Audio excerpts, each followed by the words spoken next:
बच्चों, आज हम कक्षा 8 संस्कृत की पाठ्य पुस्तक दीपकम का द्वादश पाठ का हिंदी अनुवाद करते हैं। पाठ का सार है। प्रस्तुत पाठ का शीर्षक श्लोक का एक हिस्सा है जो पाणिनीय शिक्षा ग्रंथों से उद्धृत है। इसमें बताया गया है कि वर्ण का स्पष्ट, मधुर और सम्यक उच्चारण अत्यंत महत्वपूर्ण है। यह पाठ हमें भाषा वाणी की शुद्धता, मात्र शब्द नहीं बल्कि चरित्र, आत्मा को संवारने का मार्ग है। पाठ का आरंभ छात्र और आचार्य के बीच हुए संवाद से शुरू होता है। पाठ आचार्य से कथा सुनने की इच्छा जताते हैं। उसके बाद आचार्य कथा आरंभ करते हैं। पाठ का सार इस प्रकार है। इंद्र व वृत्रासुर की कथा के माध्यम से वर्णों के शुद्ध उच्चारण का महत्व बताया है। हे पुत्र, भले ही तुमने अनेक विषयों का अध्ययन किया हो, फिर भी व्याकरण अवश्य पढ़ो, क्योंकि यदि उच्चारण में थोड़ी भी चूक हो जाए तो सौजन का अर्थ सौजन हो जाता है, मतलब अपना आदमी का अर्थ कुत्ता हो जाता है गलत उच्चारण करने पर। इसी तरह सकलम पूर्ण, जिसका अर्थ होता है शब्द, यदि गलती से सकलम बन जाए या संस्कृत एक बार सकृत या बोल दिया जाए तो उसका पूर्ण अर्थ बदल जाता है। ठीक है, जैसे बाधिन दांतों के बीच अपने बच्चों को दबा बिना चोट पहुंचाए यहाँ से वहाँ ले जाती है। शब्दों के साथ तुम्हारा व्यवहार वैसा ही कोमल व सतर्क होना चाहिए। इस प्रकार वर्णों के शुद्ध प्रयोग से वे न तो विचलित होते हैं और न ही कष्ट पाते हैं। जो व्यक्ति सम्यक वर्ण प्रयोग करता है वह ब्रह्मलोक में सम्मानित होता है। जो व्यक्ति मधुर, स्पष्ट, उचित स्थानों पर पदों का विभाजन करने वाला, मधुर स्वर में बोलने वाला, धैर्यशील, लय में पढ़ने वाला हो, वही उत्तम पाठक कहलाता है। ये सभी 6 गुण एक श्रेष्ठ पाठक में होने चाहिए। जो व्यक्ति गाकर पढ़ता है, बहुत तेज पढ़ता है, सिर हिलाकर पढ़ता है, सिर्फ लिखे हुए को पढ़ता है, अर्थ नहीं जानता और जिसकी आवाज़ धीमी है, यह 6 प्रकार के पाठक अधम, मतलब घटिया कहे गए हैं। अब अपना पाठ शुरू करते हैं। देखो, नमस्ते आचार्य। नमस्ते आचार्य। अद्य वयम् एकां कथां श्रोतुम् इच्छामः। आज हम लोग एक कथा सुनाना चाहते हैं। कृपया कथां श्रावयति वा महोदय। कृपया कथा सुनाइए महोदय। नमस्ते छात्रा। नमस्ते छात्रों। भवताम, आपके मनोरंजनार्थ आदौ कथा श्रव्यम। आपके मनोरंजन के लिए पौराणिक कथा सुने। अनंतरम पाठनम, तत्पश्चात पढ़ेंगे। तर्हि सावधानम शृण्वन्तु, तो सावधान होकर सुनो। देवानां राजा इंद्रः, असुराणां च राजा आसीत् वृत्रासुर। कहता है कि भाई देवताओं के राजा इंद्र और असुरों मतलब राक्षसों का राजा वृत्रासुर था। देवानां असुराणां च मध्ये सर्वदा वैरभावः भवति एव। देवताओं और असुरों के बीच हमेशा शत्रुता ही रहती थी। स्वस्य बलम वर्धितुं इंद्रम जेतुं च वृत्रासुरः यज्ञं कारितवान्। कहता है कि अपना बल बढ़ाने के लिए और इंद्र को जीतने के लिए वृत्रासुर ने यज्ञ करवाया। यज्ञ आहुति मंत्र आसीत् इंद्र शत्रुवर्धस्य इति। कहता है कि भाई यज्ञ में आहुति मंत्र था इंद्र शत्रु वर्धस्य, अर्थात इंद्र के शत्रु की वृद्धि हो। यज्ञावसाने वृत्रासुरो बली भूत्वा जान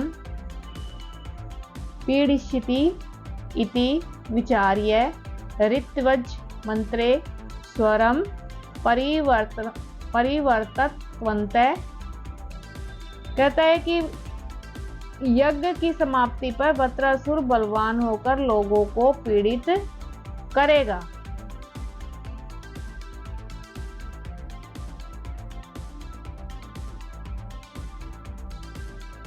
स्वर परिवर्तनेन अर्थ परिवर्तत। यह सोचकर पुरोहितों ने स्वर परिवर्तित कर दिया। परिणामतः वृत्रासुरस्य स्थाने इंद्रस्य बलम वर्धितम। परिणाम स्वरूप स्वर के परिवर्तन के अर्थ परिवर्तन हो गया। स्वर जो वो बोल रहे थे उनका अर्थ परिवर्तन हो गया। बलवान इंद्र है वज्रेण वृत्रासुरम मारित्वान। परिणाम स्वरूप वृत्रासुर के स्थान पर इंद्र का बल बढ़ गया। और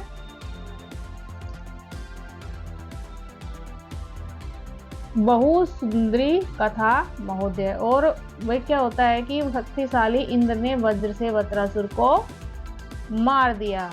और अंत में यह अति सुंदर कथा महोदय ने सुनाई।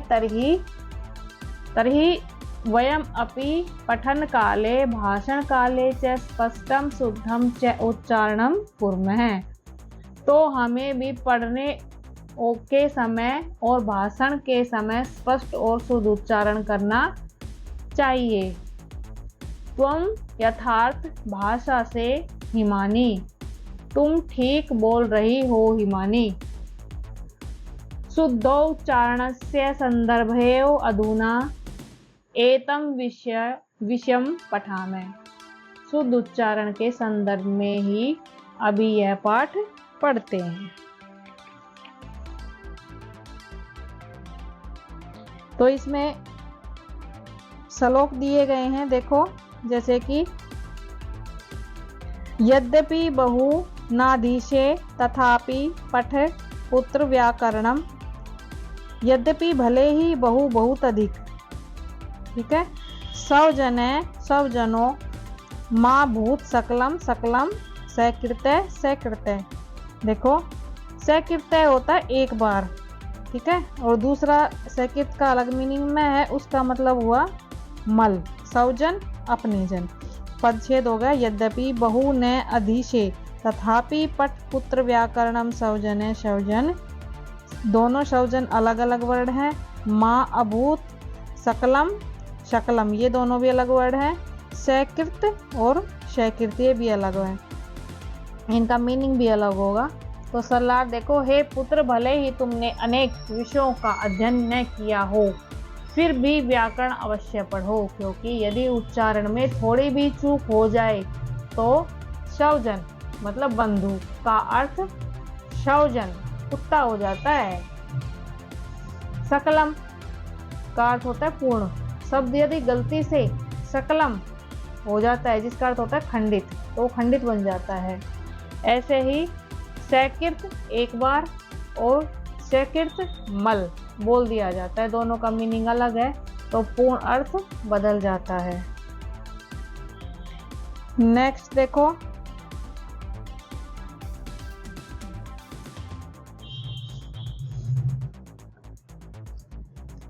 व्याघ्री यथा हरेत पुत्रान दंष्ट्राभ्याम न च पीड़येत भीता पतन भेदाभ्याम तद्वद वर्णान परियोज्यते। व्याघ्री मीन होती है बाघिन, यथा जैसे, वर्णान वर्णों को, भीता डरी हुई, परियोज्येत उच्चारण या प्रयोग करता है। इसका देखो पदच्छेद है।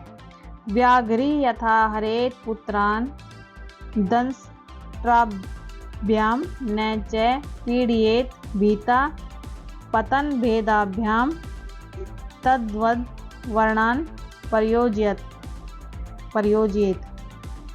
जैसे बाघिन दांतों के बीच अपने पुत्रों को दबाए बिना चोट पहुंचाए यहाँ से वहां ले जाती है, शब्दों के साथ तुम्हारा व्यवहार वैसा ही कोमल और सतर्क होना चाहिए। नेक्स्ट देखो, एवं इस प्रकार वर्णः वर्ण, प्रयोक्तव्या न व्यक्ता, न च पीड़िता, पीड़िता न ही कष्ट पाते हैं। सम्यक वर्ण प्रयोगेण, ठीक प्रकार से या उचित प्रकार से वर्णों का प्रयोग, ब्रह्मलोके, ब्रह्मलोक में, महीयते, सम्मानित होता है। पदच्छेद ए वर्ण प्रयोक्तव्या न अवक्तव्या न च पीड़िता सम्यक वर्ण प्रयोगेण ब्रह्मलोके महीयते। इस प्रकार वर्णों के शुद्ध प्रयोग से वे न तो विचलित होते हैं और न ही कष्ट पाते हैं। जो व्यक्ति उचित वर्णों का प्रयोग करता है वह ब्रह्मलोक में सम्मानित होता है। नेक्स्ट हमारा है माधुर्यम अक्षर व्यक्ति पदच्छेद तु स्वर सुस्वर धैर्य लय समर्थ च सठ एते पाठ का गुणा। माधुर्यम में होता है मधुरता, पदच्छेद उचित शब्दों पर शब्दों का अलग अलग करना, सुस्वर मधुर स्वर, धैर्यम संयम, पाठ का पढ़ने से संबंधित। ठीक है, तो इसका सरलार्थ होगा जो व्यक्ति मधुर स्पष्ट उचित स्थानों पर पदों का विभाजन करने वाला होता है, मधुर स्वर में बोलने वाला, धैर्यशील लय से पढ़ने वाला हो, वही उत्तम पाठक कहलाता है। ये सभी 6 गुण एक श्रोता श्रेष्ठ पाठक में होने चाहिए। अब हमारा देखो एक लास्ट रहता है गीति शीघ्री, गीति गाकर पढ़ने वाला, शीघ्री बहुत तेज पढ़ने वाला, सिर कंपी सिर हिलाकर पढ़ने वाला, तथा लिखित पाठक और केवल लिखे हुए को पढ़ने वाला, अनर्थज्ञ अर्थ नहीं जानने वाला, अल्पकंठ है जिसकी आवाज बहुत धीमी हो, च और, षडेते 6, एते ये, पाठ का धमा सबसे निष्कृत पाठक अधम पाठक है। भाव हुआ इसका सरलार्थ जो व्यक्ति गाकर पढ़ता है, बहुत तेज पढ़ता है, सिर हिलाकर पढ़ता है, सिर्फ लिखे हुए को पढ़ता है, अर्थ नहीं जानता, जिसकी आवाज़ धीमी है, ये 6 प्रकार के पाठक अधम अर्थात घटिया किस्म के कहे जाते हैं।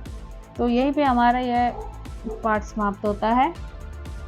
नेक्स्ट अब हम इस पाठ का अभ्यास कार्य करेंगे। उसके लिए चैनल को सब्सक्राइब कीजिए और वीडियो को लाइक कीजिए। धन्यवाद।